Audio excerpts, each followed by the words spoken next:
더불어민주당이 내년 총선을 앞두고 1호 영입인재로 발레리나 출신의 40대 척수장애인 최형애 씨를 발표했습니다. 민주당은 최혜영 씨를 시작으로 내년 설 연휴까지 10여 명의 영입인재를 차례로 발표할 계획이라고 전했는데요. 인사 대부분이 시련, 고난, 절망을 도전과 희망으로 바꾼 인물들이라고 합니다.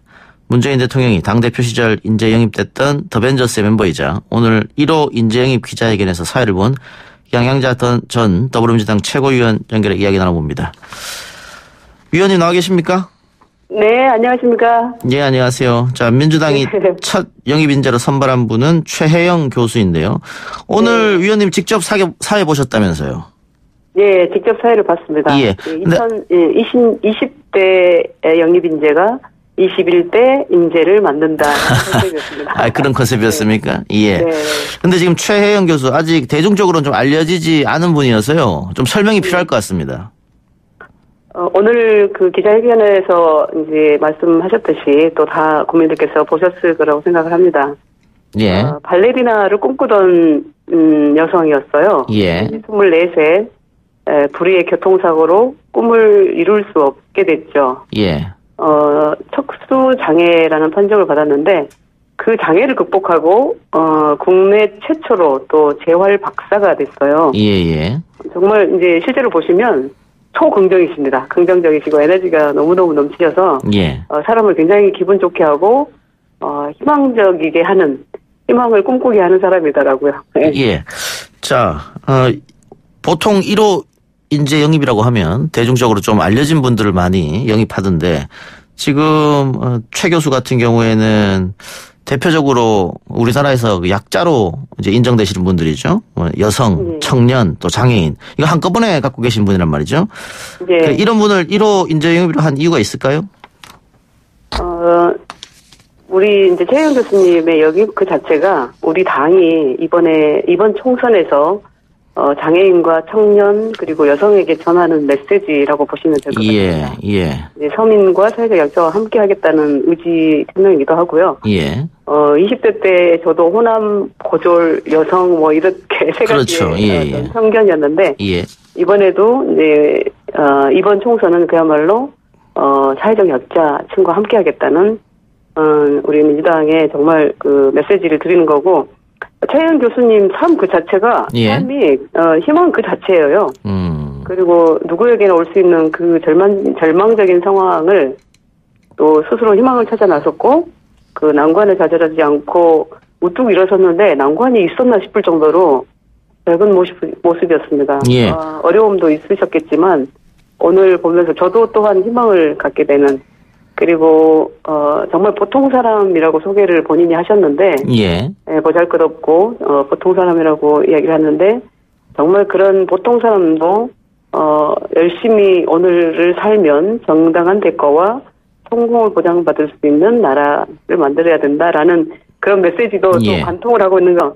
근데 이제 최혜영 교수님도 그렇고 뭐 저도 마찬가지이지만 자신의 성공보다는 이제 그 난관을 뚫고 온 경험과 그런 노하우를 가지고 다른 사람, 타인의 성공을 돕는 그런 역할을 하지 않을까 이런 생각이 듭니다. 예. 위원님 잠깐 앞에서 얘기한 대로 그 지난번 영입되셨을 때 여성, 고졸, 뭐 성공신화 또 유리천장의 상징이었지 않습니까? 그럼 이번 최 교수는 어떤 게 상징성이 있을까요? 장애가 가장 큰 상징성이었을까요? 그러니까 그 절망적인 상황임에도 희망을 갖고 살아갈 수 있는 그런 본인의 삶 속에서 삶의 궤적에서 그 희망의 메시지를 주는 희망의 전도사라고 보면 될 것 같습니다. 예, 오늘 사회 보셨으니까 최영 교수가 기자회견에서 이야기했던 내용 중에 가장 인상 깊었던 내용이 있으면 어떤 게 있었을까요? 저는 이제 장애가 그 최영 교수님이 장애인이 되고 어떤 휠체어를 타고 문턱을 넘는데 그 문턱이 고작 3cm였는데 3m, 30m로 보였다. 그 말씀하고 또 장애인도 그러니까 최혜영 교수님도 아기를 낳고 엄마를 꿈꿔요. 그런데 정말 장애인들이 가게 되는 병원이라든지 이런 부분들이 장애인에게는 너무나 어려운 환경, 또 아이를 갚고자 하는 마음을 접게 되는 그런 환경이라는 그 말씀에 또 너무 가슴이 아팠습니다. 예, 아직도 그 사회적 편견 또 사회적 환경이 안 좋은 여건이 많으니까요. 그러니까 스스로 진단을 받고 또 스스로 병원을 찾아가서 진단받고 뭔가 할 수 있는 그런 환경 자체가 안 돼 있고 특히나 또 농아 장애인들은 자신의 어떤 신체적 변화를 설명할 수도 없는. 그렇겠죠. 네, 예. 그리고 이제 병원에 그런 소아하시는 분들이라든지. 예. 또 이렇게 계셔야 되는데 그런 것들을 법제화하겠다. 예. 이 말씀이 굉장히 공감이 갔습니다. 예. 네. 양양자 전 최고는 지난번 총선 때 뭐 당시로서는 험지였죠. 호남으로 광주로 가서 선거를 치렀는데 이번에 최 교수는 어떻게 영입 뒤로 그 선거에 나섭니까? 저희 20대 인재영입에서와 마찬가지로 좀 총선에 어떤 이야기를 한 것 같지는 않습니다. 다만 전체적인 총선 기획을 할 때 영입된 인재들을 어떻게 활용을 할지 또 그런 논의들은 하고 있습니다. 예. 어쨌든 지금 뭐 인터넷상에서는 이번에 최 교수의 영입에 대해서 굉장히 감동적이다 이런 평이 많던데요. 그 2호 인사도 이미 영입이 됐을 텐데 언제 발표합니까? 2-3일 간격으로 발표를 하는 것으로 지금 예정이 되어 있는데요. 예. 이제 순서라든지 이런 부분을 논의를 하고 있습니다. 며칠 있으면 또 2호 인사 나오겠네요, 그러면? 네, 나오죠. 예. 힌트 없습니까? 희망의 메시지는 같다고 봅니다. 희망 메시지는 같다. 네, 예. 국민들에게 주는 어떤 희망의 메시지 그리고 상식이 통하는 사회. 예. 또 보통 사람도 성공을 꿈꿀 수 있는 그런 우리 대한민국 이런 메시지는 비슷하게 갈 거라고 봅니다. 예.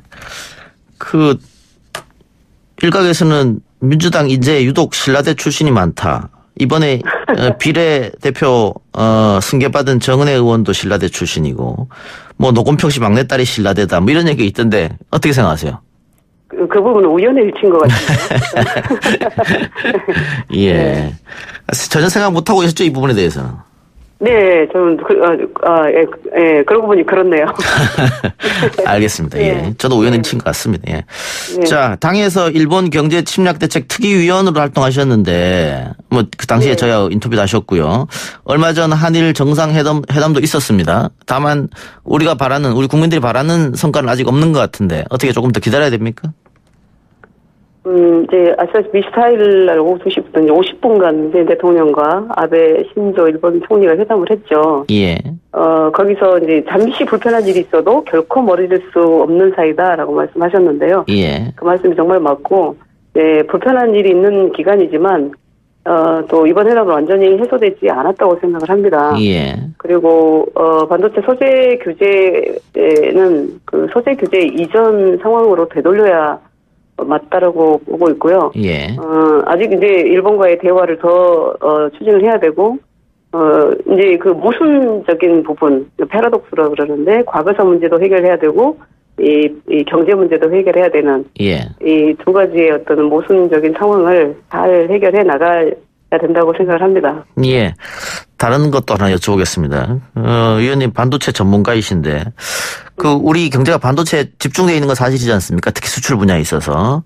그렇죠. 예. 근데 올해 한 해를 되돌아보면은 조금 좋지 않았다가 최근에 반도체 주가가 다시 막 뛰던데 내년은 더 좋아진다 이렇게 예상하면 됩니까?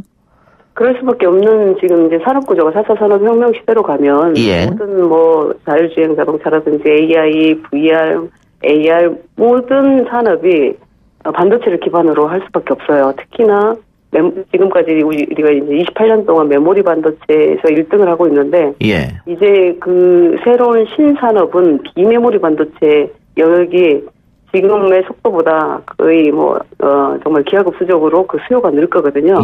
그래서 반도체 주가는 앞으로도 계속 상승할 것이라고 예측이 되고, 그래서 이제 일본도 플로린 폴리미드, EUVPR, HF라는 그 보라수소 세 가지를 가지고 신산업에 목을 죄겠다 이런 의도가 있는 거거든요. 이제 그러나 일본의 기업이 더 피해를 보는 상황이 될 거기 때문에.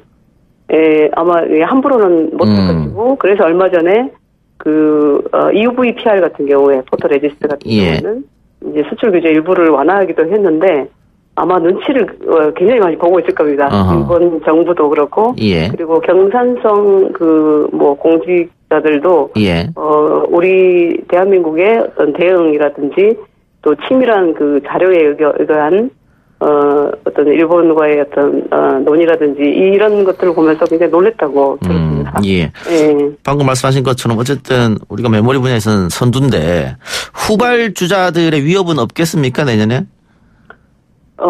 항상 후발주자들의 위험은 도사리고 있는 거고요. 예. 다만 이제 메모리 반도체 같은 경우가 우리는 테크놀로지 배리어라고 그래요. 이게 기술 장벽이 굉장히 높기 때문에 순식간에 따라오기는 힘들지만, 예. 이제 문제가 인재 유출이 되게 되면, 기술 인재, 반도체 기술 인재들이 유출이 되면 금방 따라올 수 있는 상황이 되어버리는 거죠. 예. 그래서, 지금 우리 대한민국이 소재 규제로 인해서 저는 굉장히 기회를 맞았다고 봅니다. 예. 기술 인재들에 대한 중요성, 그리고 기술 패권에 대한 중요성, 그리고 반도체에 대한 어떤 국민적인 인식과 또, 공부가 많이 되신 부분들이 굉장히 좋은 기회를 만들고 있다고 생각합니다. 예. 알겠습니다. 최근 위원님 민주당 광주 서구을 예비 후보로 등록하셨던데 지난번에 네. 나갔던 그 같은 곳입니까? 네, 같은 곳입니다. 광주 서구을입니다. 예, 서구을. 지난번에는 패배했고 이번에는 노력한데 예, 네. 지난번 천정배군한테 졌네요. 예. 좋습니다. 예. 그러나 4년의 시간이 저한테는 너무너무 감사한 시간이었습니다. 예. 지역을 이해하고 또 지역에 뿌리를 내리고 지역민들과의 소통을 할 수 있었고 또 지역민들에게 희망을 드릴 수 있었다라는 그런 점에서 보면 또 제가 공부도 필요했었고 예. 그래서 4년이 굉장히 좋은 시간이었던 것 같습니다. 알겠습니다. 기왕 연결된 거니까 앞으로 계획 한 말씀 하고 마칩시다. 광주에 일단 출마를 했으니까요. 예. 원내 진입을 제1 목표로 하고 있습니다. 예. 광주의 경제와 일자리 정말 심각하죠. 예. 그리고 광주 청년들이 정말 외지로 돈 벌러 나갈 수밖에 없는 상황인데 이런 상황들을 제가 경험했고 제가 일해왔던 경제 또 기술 또 일자리 분야에서 아마 역할을 할 수 있으리라는 그런 확신도 있고 광주 경제에 큰 도움을 줄 수 있지 않을까라고 생각을 합니다. 그리고 시민들께서도 또 지역민들께서도 그런 부분에 굉장히 희망을 갖고 계셔서 지난 4년 전에는 제가 실패를 했지만 기필코 이번에는 성공을 해서 그 희망에 답을 해야 될 것 같습니다. 알겠습니다. 네. 예, 위원님 감사하고 다음에 또 한번 연결하겠습니다. 네, 고맙습니다. 예, 감사합니다. 예. 지금까지 양양자 전 더불어민주당 최고위원이었고요. 1부 순서 마치고 2부 최강명기로 돌아옵니다.